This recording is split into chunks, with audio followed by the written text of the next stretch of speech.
ನಮಸ್ಕಾರ ಸ್ನೇಹಿತರೆ. ಈ ಕಡೆ ಬಿಹಾರಕ್ಕೆ ಹೊಸ ಮುಖ್ಯಮಂತ್ರಿಯಾಗಿ ಬಿಜೆಪಿಯಿಂದ ಸಾಮ್ರಾಟ್ ಚೌಧರಿ ಆಯ್ಕೆ ಆಗ್ತಾ ಇದ್ದಂತೆ, ಆ ಕಡೆ ಪಶ್ಚಿಮ ಬಂಗಾಳದಿಂದ ಮಮತಾ ಬೆನರ್ಜಿ ಎಕ್ಸಿಟ್ ಗೆ ಉಲ್ಟಾ ಕೌಂಟ್ ಡೌನ್ ಶುರುವಾಗಿದೆ. ಇಷ್ಟು ದಿವಸ ಮೋದಿ ಬಿಟ್ರೆ ಯೋಗಿ, ಹಿಮಂತ ಬಿಶ್ವ ಶರ್ಮಾ ಇಂತಹ ನಾಯಕರು ಪಶ್ಚಿಮ ಬಂಗಾಳಕ್ಕೆ ಸ್ಟಾರ್ ಪ್ರಚಾರಕರಾಗಿದ್ರು. ಈಗ ಆ ಪಟ್ಟಿಗೆ ಮತ್ತೊಬ್ಬ ಫೈರ್ ಬ್ರ್ಯಾಂಡ್ ನಾಯಕ ಸೇರ್ತಾ ಇರೋದು ಹೊಸ ಬಿಹಾರದ ಮುಖ್ಯಮಂತ್ರಿ ಸಾಮ್ರಾಟ್ ಚೌಧರಿ. ನಿತೀಶ್ ಕುಮಾರ್ ಅವರು ಕಡೆಗಾಲದಲ್ಲಿ ಹೋಗ್ತಾ ಹೋಗ್ತಾ ಗಟ್ಟಿ ನಿರ್ಧಾರ ತೆಗೆದುಕೊಂಡು ಮಮತಾ ಬೆನರ್ಜಿಗೆ ಬಗಣಿಗೂಟ ಹೊಡೆದೇ ಹೋಗ್ಬಿಟ್ರು. ಪಶ್ಚಿಮ ಬಂಗಾಳ ಏನು ಸಾಮಾನ್ಯ ಅಲ್ಲ, ದೊಡ್ಡ ರಾಜ್ಯ. ಭಾರತದ ಆಂತರಿಕ ಭದ್ರತೆ ಪಶ್ಚಿಮ ಬಂಗಾಳದ ಮೇಲೆ ಡಿಪೆಂಡ್ ಆಗಿದೆ. ಎಡಚರರು 35 ವರ್ಷಗಳ ಕಾಲ ಬಂಗಾಳನ ಆಳಿ ಈ ದೇಶಕ್ಕೇನು ನಷ್ಟ ಮಾಡಿದ್ದಾರೆ, ಅದರ 10ರಷ್ಟು ನಷ್ಟನ ಕೇವಲ 15 ವರ್ಷದಲ್ಲಿ ಪಶ್ಚಿಮ ಬಂಗಾಳದಲ್ಲಿ ಮಮತಾ ಬ್ಯಾನರ್ಜಿ ಮಾಡಿರೋದು. ಇನ್ನೂ ಒಂದು ಟರ್ಮ್ ಏನಾದ್ರೂ ಮಮತಾ ಬ್ಯಾನರ್ಜಿನೇ ಗೆದ್ರು ಅಂದ್ರೆ ಖೇಲ್ ಖತಮ್, ದುಕಾನ್ ಬಂದ್ ಆಗೋಗ್ಬಿಡುತ್ತೆ. ಇಡೀ ದೇಶದ ಅಭದ್ರತೆ ಪಶ್ಚಿಮ ಬಂಗಾಳದಿಂದ ಶುರುವಾಗುತ್ತೆ. ಮತ್ತೊಂದು ರಾಜ್ಯದ ಮುಖ್ಯಮಂತ್ರಿಯಾಗಿ ಬಿಜೆಪಿ ಅಭ್ಯರ್ಥಿ ಆಯ್ಕೆಯಾಗಿರೋದು. ಮಮತಾ ಬ್ಯಾನರ್ಜಿ ಏನ್ ಹೇಳ್ತಾ ಇದ್ರು, ಬಂಗಾಳದಿಂದ ಅಷ್ಟೇ ಅಲ್ಲ, ಇಡೀ ದೇಶದಿಂದನೇ ಒಂದೊಂದೇ ರಾಜ್ಯಗಳಿಂದ ಬಿಜೆಪಿನ ಓಡಿಸ್ತೇನೆ, ಮುಂದೊಂದು ದಿನ ದಿಲ್ಲಿನೂ ಕಬ್ಜಾ ಮಾಡ್ತೇನೆ. ಈಗ ಬಂಗಾಳನೇ ಉಳಿಸಿಕೊಳ್ಳೋದಕ್ಕೆ ತಿಣುಕಾಡ್ತಾ ಇದ್ದಾರೆ. ಸಾಮ್ರಾಟ್ ಚೌಧರಿ ಬಿಜೆಪಿಯ ಹೊರಗಿನವರು. 5 ವರ್ಷಗಳ ಹಿಂದೆ ಬಿಜೆಪಿ ಜಾಯ್ನ್ ಆಗಿರೋದು. ಯೋಗಿ ಸ್ಟೈಲ್ ಅಲ್ಲಿ, ಹಿಮಂತ ಬಿಶ್ವ ಶರ್ಮಾ ಸ್ಟೈಲ್ ಅಲ್ಲಿ ಬಿಹಾರದಲ್ಲಿ ಬುಲ್ಡೋಜರ್ ಆಕ್ಷನ್ ಶುರು ಮಾಡಿದ್ರು. ಅದೇ ವ್ಯಕ್ತಿಯನ್ನ ಈಗ ಬಿಹಾರಕ್ಕೆ ಮುಖ್ಯಮಂತ್ರಿಯನ್ನಾಗಿ ಮಾಡಲಾಗಿದೆ. ಇಟ್ಟು ಯೋಗಿ ಸ್ಟೈಲ್ ಅಲ್ಲೇ ಧಮಕಿ ಆಗ್ತಾ ಇದ್ದಿದ್ದು ಸಾಮ್ರಾಟ್ ಚೌಧರಿ ಗೂಂಡಾಗಳಿಗೆ, ಬದ್ಮಾಶ್ಗಳಿಗೆ, ನೀವು ಜೀವ ಉಳಿಸ್ಕೊಳ್ಬೇಕು ಅಂತ ಇದ್ರೆ ಬಿಹಾರ ಬಿಟ್ಟು ಹೋಗಿ. ಒಬ್ಬೊಬ್ಬ ಅಪರಾಧಿ ಗೂಂಡಾನ ರೆಕಾರ್ಡ್ ಸಹ ನನ್ ಬಳಿ ಇದೆ, ಪ್ರತಿಯೊಬ್ಬರ ಹಿಸಾಬ್ ಕಿತಾಬ್ ಚುಕ್ತಾ ಮಾಡ್ತೇನೆ, ಬಿಹಾರ ಬಿಟ್ಟು ಹೋಗ್ಬಿಡಿ. ನಾನು ಉಪಮುಖ್ಯಮಂತ್ರಿಯಾಗಿ, ಗೃಹ ಸಚಿವನಾಗಿ ಐಷಾರಾಮಿ ಜೀವನ ಮಾಡೋದಕ್ ಬಂದಿಲ್ಲ, ಬಿಹಾರದ ಕಚಡ ಕೊಳೆಯನ್ನ ತೊಳೆಯೋದಕ್ಕೆ ಬಂದಿರೋದು ಅಂತ ಹೇಳಿ ಸಾಮ್ರಾಟ್ ಚೌಧರಿ ಮಾಫಿಯಾಗಳ ನಿದ್ದೆಗೆಡಿಸಿದ್ರು. ಲ್ಯಾಂಡ್ ಮಾಫಿಯಾ, ವಾಟರ್ ಮಾಫಿಯಾ, ಶಿಕ್ಷಣ ಮಾಫಿಯಾ, ಲಿಕ್ಕರ್ ಮಾಫಿಯಾ, ಇವರೆಲ್ಲ ಜಾಗ ಖಾಲಿ ಮಾಡ್ಬೇಕು ಬಿಹಾರ ಬಿಟ್ಟು ಅಂತ ಧಮಕಿ ಹಾಕಿದ್ರು. ಇದೆಲ್ಲ ಯಾರ್ ಸ್ಟೈಲು? ಅಪ್ಪಟ ಯೋಗಿ ಸ್ಟೈಲು. ಅದನ್ನೇ ಫಾಲೋ ಮಾಡ್ತಾ ಇದ್ರು. ಬಿಹಾರದಲ್ಲಿ ಕಾಂಗ್ರೆಸ್ ಮತ್ತು RJD ತೇಜಸ್ವಿ ಕಥೆಯಂತೂ ಹೇಳತೀರದು. ಸಾಮ್ರಾಟ್ ಚೌಧರಿ ಮುಖ್ಯಮಂತ್ರಿ ಆದ ನಂತರ ಅಂತೂ ಕೈ ಇಸುಕಿಕೊಳ್ತಾ ಇದ್ದಾರೆ. 25 ಸೆ 30 ಫಿರ್ ಸೆ ನಿತೀಶ್, ಇದು JDU ಘೋಷವಾಕ್ಯ ಆಗಿತ್ತು. ಅಂದ್ರೆ ಈ 2025ರಿಂದ 2030ವರೆಗೂ ನಿತೀಶ್ ಕುಮಾರ್ ಮುಖ್ಯಮಂತ್ರಿ ಆಗಿರಲಿದ್ದಾರೆ. ಆದ್ರೆ ಅಧಿಕಾರ ಸ್ವೀಕಾರ ಮಾಡಿದ 4 ತಿಂಗಳಲ್ಲಿ ನಿತೀಶ್ ಕುಮಾರ್ ಅಧಿಕಾರವನ್ನ ಹರಿವಾಣದಲ್ಲಿಟ್ಟು ಬಿಜೆಪಿಗೆ ಕೊಟ್ಬಿಟ್ರು. ಕಳೆದ ವರ್ಷವಷ್ಟೇ ಅಕ್ಟೋಬರ್ 30ನೇ ತಾರೀಕು ಬಿಹಾರ ಎಲೆಕ್ಷನ್ ಕ್ಯಾಂಪೇನ್ ಅಲ್ಲಿ ಅಮಿತ್ ಶಾ ಒಂದು ಘೋಷಣೆ ಮಾಡಿದ್ರು, ನೀವು ಸಾಮ್ರಾಟ್ ಚೌಧರಿಯನ್ನ ಮಂತ್ರಿ ಮಾಡಿ ಅಂತ ಹೇಳ್ತೀರಾ, ನಾವು ಡೈರೆಕ್ಟ್ ಆಗಿ ಉಪಮುಖ್ಯಮಂತ್ರಿ ಮಾಡಿದ್ದೇವೆ, ಮೋದಿ ಈತನಿಗೆ ಇನ್ನೂ ದೊಡ್ಡ ಹುದ್ದೆ ಕೊಡ್ಲಿದ್ದಾರೆ. ಆಗ್ಲೇ ಇಂಡಿಕೇಶನ್ ಸಿಕ್ಕಾಗಿತ್ತು ಸಾಮ್ರಾಟ್ ಚೌಧರಿ ಮುಂದಿನ ಮುಖ್ಯಮಂತ್ರಿ ಅಂತ. ಬಿಜೆಪಿಯಿಂದ ಪ್ರಥಮ ಬಾರಿಗೆ MLA ಆದ ನಂತರ ಸಚಿವರೆಲ್ಲ ಡೈರೆಕ್ಟ್ ಆಗಿ ಉಪಮುಖ್ಯಮಂತ್ರಿ ಮಾಡಿದ್ದು ಇದೇನ್ ಸಾಮಾನ್ಯ ಅಲ್ಲ. 5 ಬಾರಿ 6 ಬಾರಿ 7-8 ಬಾರಿ ಗೆದ್ದಿರ್ತಕ್ಕಂಥ MLAಗಳಿಗೂ ಈ ಭಾಗ್ಯ ಸಿಗಲ್ಲ. ಆದ್ರೆ ಸಾಮ್ರಾಟ್ ಚೌಧರಿ ಬಿಜೆಪಿಗೆ ಬಂದ ಕೆಲವೇ ವರ್ಷಗಳಲ್ಲಿ ಉಪಮುಖ್ಯಮಂತ್ರಿಯಾಗಿದ್ರು, ಈಗ ಮುಖ್ಯಮಂತ್ರಿ ಸಹ ಆಗೋದ್ರು. ಅಷ್ಟು ಸುಲಭ ಅನ್ಕೊಂಡಿದ್ರ ಸಾಮ್ರಾಟ್ ಚೌಧರಿನ ಮುಖ್ಯಮಂತ್ರಿಯನ್ನಾಗಿ ಮಾಡೋದು? ಯಾಕಂದ್ರೆ ಎದುರಿಗಿದ್ದ ನಾಯಕ ಯಾರು? ನಿತೀಶ್ ಕುಮಾರ್. 2 ದಶಕಗಳ ಕಾಲ ಸಂಪೂರ್ಣವಾಗಿ ಬಿಹಾರವನ್ನ ಆವರಿಸಿದ್ದವರು. ಇಂತಹ ವ್ಯಕ್ತಿಯನ್ನ ಗದ್ದುಗೆಯಿಂದ ಕೆಳಗಿಳಿಸಿ ಬಿಜೆಪಿ ತನ್ನ ಮುಖ್ಯಮಂತ್ರಿಯನ್ನ ಪ್ರತಿಷ್ಠಾಪನೆ ಮಾಡೋದು ಸುಲಭವಾದ ವಿಚಾರ ಆಗಿರ್ಲಿಲ್ಲ.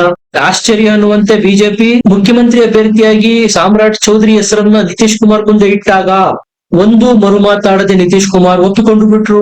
2020ರ ಎಲೆಕ್ಷನ್ ಅಲ್ಲೇ ನಿತೀಶ್ ಕುಮಾರ್ ಇದು ನನ್ನ ಕೊನೆಯ ಚುನಾವಣೆ ಅಂತ ಘೋಷಣೆ ಮಾಡಿದ್ರು.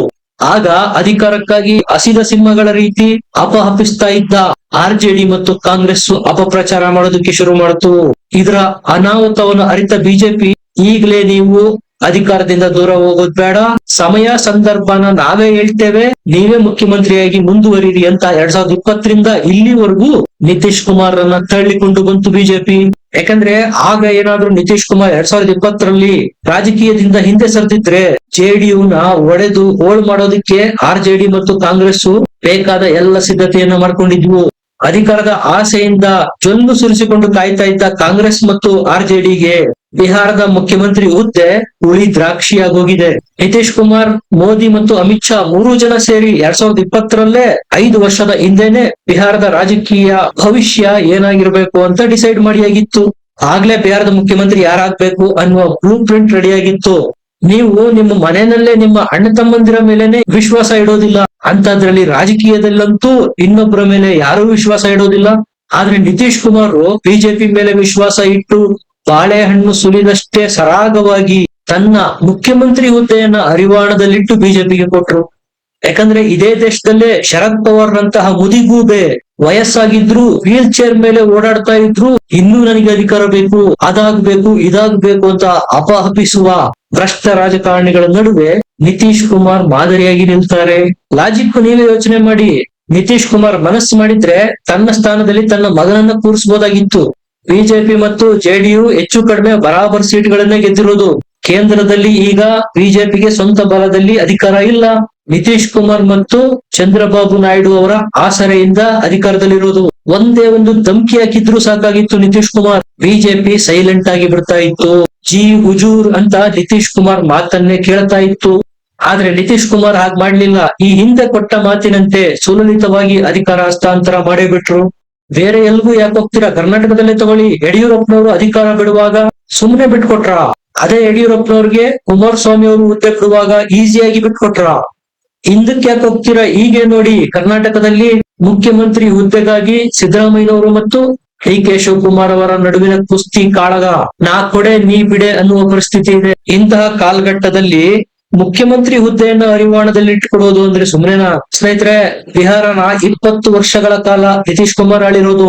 ಈ ವ್ಯಕ್ತಿಯ ಮೇಲೆ ಒಂದೇ ಒಂದು ಕಪ್ಪು ಚುಕ್ಕಿ ಇಲ್ಲ. ಸಾಧಾರಣ ಮನೆಯಲ್ಲಿ ಜೀವನ ಮಾಡ್ತಾ ಇದ್ದಿದ್ದು, ಒಂದೇ ಒಂದು ಹಗರಣದ ಕಳಂಕ ಇಲ್ಲ. ಯಾವತ್ತಾದ್ರೂ ನೀವು ಐಟಿ, ಇಡಿ, ಸಿಬಿಐ ಈ ಸಂಸ್ಥೆಗಳ ದಾಳಿಯಾಗಿದೆ ನಿತೀಶ್ ಕುಮಾರ್ ಮೇಲೆ ಅನ್ನೋ ಸುದ್ದಿ ಓದಿದೀರಾ? ನಾನು ಕಟ್ಟರ್ ಇಮಾನ್ದಾರ್ ಅಂತಾನೆ ಶೀಶ್ ಮಹಲ್ ನಂತಹ ಅರಮನೆಯಲ್ಲಿ ಐಷಾರಾಮಿ ಜೀವನ ಮಾಡಿದವರು ಕೇಜ್ರಿವಾಲ್. ಅಂತವರ ಮಧ್ಯೆ ನಿತೀಶ್ ಕುಮಾರ್ ಅನ್ನುವ ಸರಳ ಜೀವಿ ರಾಜೀನಾಮೆ ಕೊಡೋದಕ್ಕೂ ಮುಂಚೆನೆ ಅಧಿಕೃತ ನಿವಾಸನೇ ತೊರೆದಿದ್ದಾರೆ. ಯಾರಿದ್ದಾರೆ ಈ ಕಾಲದಲ್ಲಿ? ಬಿಜೆಪಿ ಜೊತೆಗೆ ಯಾವೆಲ್ಲ ರಾಜ್ಯಗಳಲ್ಲಿ ಅಂಗ ಪಕ್ಷಗಳು ಅಧಿಕಾರದಲ್ಲಿದಾವೋ ಅವ್ರು ಯಾರಿಗೂ ಬಿಜೆಪಿಗೆ ಇಷ್ಟರ ಮಟ್ಟಿಗೆ ಪೈಪೋಟಿ ಕೊಡೋದಕ್ ಸಾಧ್ಯ ಆಗಿಲ್ಲ. ನಿತೀಶ್ ಕುಮಾರ್ ಜೆಡಿಯು ಕೊಟ್ಟಿದೆ. ಅದಕ್ಕೆ ಕಾರಣ ಸ್ವಚ್ಛ ಕಳಂಕರಹಿತ ನಿತೀಶ್ ಕುಮಾರ್ ಅನ್ನುವ ವ್ಯಕ್ತಿಯ ವ್ಯಕ್ತಿತ್ವ. ಅದೇ ಬಿಹಾರದಲ್ಲಿ ಇನ್ನೊಂದ್ ಕಡೆ ಇನ್ನೂ ಒಂದು ಕರಾಳ ಮುಖ ಇದೆ. ಸಾವಿರಾರು ಕೋಟಿ ರೂಪಾಯಿ ಮೂಕ ದನಗಳ ಹಸಿವನ್ನು ನೀಗಿಸುವ ಮೇವನ್ನು ಸಹ ಬಿಡದೆ ತಿಂದು ತೇಗಿ ತಲೆಮಾರಿಗಾಗುವಷ್ಟು ಮಾಡಿಟ್ಕೊಂಡಿರ್ತಕ್ಕಂತಹ ಆರ್ಜೆಡಿ. ಇಂತಹ ಕುಟುಂಬಗಳ ಮಧ್ಯೆ ಬಿಹಾರಿಗಳಿಗೆ ಸ್ಪಷ್ಟವಾಗಿ ಗೊತ್ತಿತ್ತು ಯಾರು ನಮ್ಮ ಹಿತವನ್ನು ಬಯಸ್ತಾರೆ. ಹಂಗಾಗಿ 2005ರಿಂದ ಇಲ್ಲಿವರೆಗೂ ಪಲ್ಟು ರಾಮ್ ಅಂತ ಖ್ಯಾತಿ ಪಡೆದಿದ್ರು ನಿತೀಶ್ ಕುಮಾರ್ ರನ್ನ ಬೆಂಬಲಿಸ್ತಾ ಬಂದ್ರು ಬಿಹಾರಿಗಳು. ಸಾರಾಯಿ ಮುಕ್ತ ಬಿಹಾರ ಮಾಡಿದ್ದು ನಿತೀಶ್ ಕುಮಾರ್. ಈ ವ್ಯಕ್ತಿನೂ ದೊಡ್ಡವರು, ಇವರ ವ್ಯಕ್ತಿತ್ವನೂ ಅಷ್ಟೇ ದೊಡ್ಡದು. ಒಟ್ಟು 40 ಸ್ಟಾರ್ ಪ್ರಚಾರಕರ ಲಿಸ್ಟ್ ಬಿಡುಗಡೆ ಮಾಡಿದೆ ಬಿಜೆಪಿ ಬಂಗಾಳಕ್ಕೆ. ಅದರಲ್ಲಿ ಸಾಮ್ರಾಟ್ ಚೌಧರಿ ಸಹ ಒಬ್ರು. ಪಶ್ಚಿಮ ಬಂಗಾಳ ಮತ್ತು ಬಿಹಾರದ ಗಡಿಗೆ ಹೊಂದಿಕೊಂಡಿರ್ತಕ್ಕಂಥ 50 ಸೀಟ್ಗಳಿದಾವೆ.